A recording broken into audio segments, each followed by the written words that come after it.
Hi, I'm Shanti Gangadharan, and I'm honored to have been selected to move to round 2 of TED Talks Lincoln. Thank you for allowing me to share my story. I'd like to begin with our first summer in Lincoln. I was driving my daughters to tennis class, and we passed a man holding a sign that said, "Vietnam vet, need help, will take anything." My 6-year-old daughter looked out the window and read his call for help and turned to me and said, "Mom, I think it's time we start having Love All, Serve All bags ready to deliver to homeless people again." A Love All, Serve All bag is a bag we started creating when she was 3 years old, which holds a bottle of water, a few chewy granola bars, and some crackers. Over the past 3 years, we've created these bags and stockpiled them in our car so that whenever we pass someone in need, we could quickly roll down the window and hand them a Love All, Serve All bag. One has to ask, what is it that provokes a 6-year-old to recognize a need to initiate a spirit of service? Is it learned?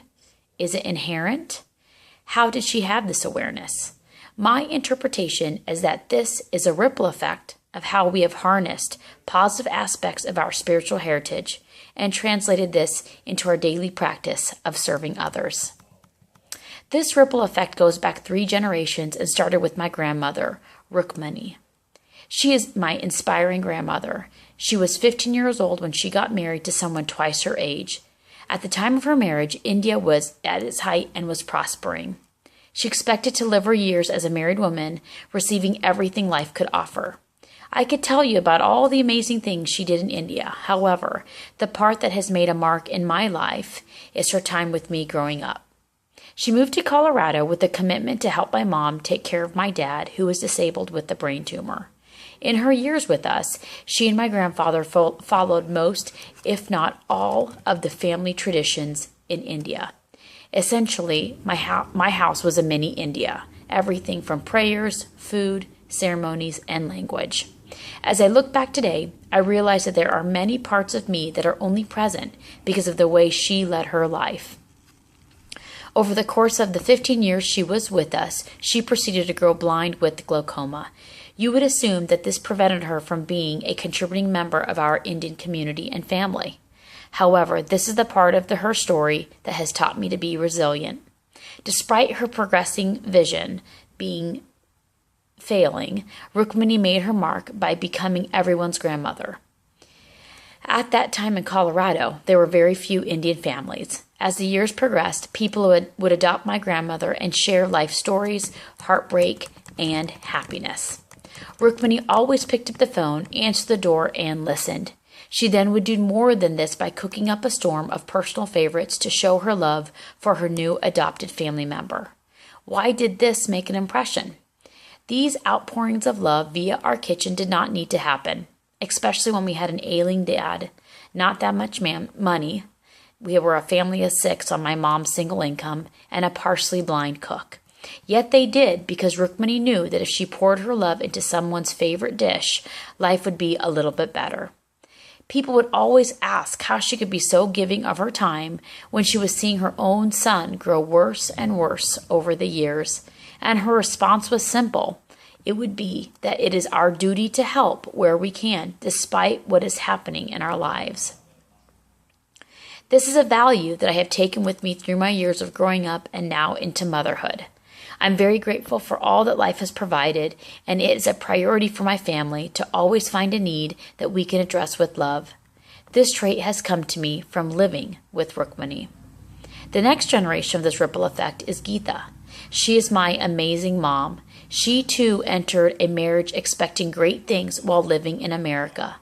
Life dealt her a different deck of cards, with giving her a disabled husband and 2 children under the age of 3 within her first 10 years of marriage. Growing up, Geeta never allowed us to feel that life was a little shaky, because her strength and positive attitude shined through everything she did.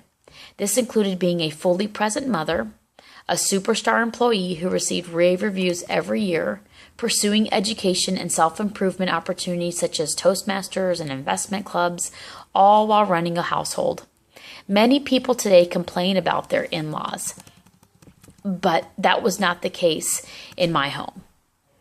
Geeta and Rukmini were closer than mother and daughter. This isn't because they just got along, but because Geetha made a conscious decision to honor Rukmani's commitment to help raise our family by respecting the whole package: food, traditions, language, and more. Rukmani did the same by respecting Geetha's professional American life outside of the home as well as including her on all of our traditions inside the home. In all of the years of living our life as a family, one thing after another was always happening. For the good and for the not so good. Geetha had one consistent attitude, and I try and remember when life is going high or low, and that is, don't worry about the past or the future. Just focus on what you can do today. I didn't see this attitude in action once or twice. I saw this throughout my life. When my grandparents moved in with us during my dad's second diagnosis with his brain tumor, the slow progression of my grandmother's eyesight, the decline of my father's health, including his triple bypass heart surgery, and the most challenging and time-consuming effort of all, raising two teenage girls struggling with their identity, personality, and attitude as second-generation immigrants, and many more than I can even count. Despite the amount of hardship we experienced, she also taught us that there is always time to give back. This is the core value that has been passed down through each generation of our spiritual culture. Watching Geetha tackle life this way has opened my eyes to how I should tackle life and embrace it rather than run away from it. Granted, I do not even have 1% of the stress she probably went through at my age. But I know that if life changes on a dime, I have been trained to tackle it head on and not wallow in pity, but make the best of it. Give back with love and focus on the important parts of life. Now it is my turn. It is important to me to make sure both of my daughters understand and know what it means to be descendants of Rukmani, Geetha, as well as my husband's family and the spiritual heritage that we all share. I integrate who we are and where we come from into our community. One of my favorite memories was celebrating Diwali, the Hindu festival of lights, with my older daughter's first grade class.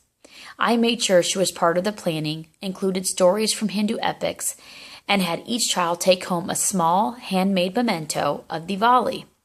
This started out as a celebration for just her class, but was quickly received as an opportunity to celebrate with all of the first grade.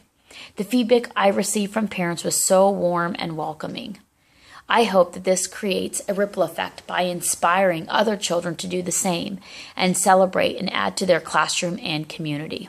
By giving children the opportunity to celebrate their diversity with their peers, we are helping them see the unity in the diversity of our community. I try and meet the challenge of applying our spirit of service with my family on a very conscious level, whether it is through their efforts of applying the philosophies of focusing on the work at hand, being resilient and not giving up, or using a loving approach to make someone's life a little better. For example, as soon as we moved to Lincoln, I quickly reached out to a number of shelters and food banks in town to see how our family could add a little love and integrate into our new community. With a 6 and a 2-year-old, our options were slim. However, we quickly found two great opportunities. One was working with Kids Against Hunger, and another was entertaining children with crafts and games in the nursery of the People City Mission. I frequently reference the journeys of my family and try to impart the knowledge and importance of giving back with love despite being busy in our own lives. This ripple effect started with my grandmother, led to my mom, and proceeded to me.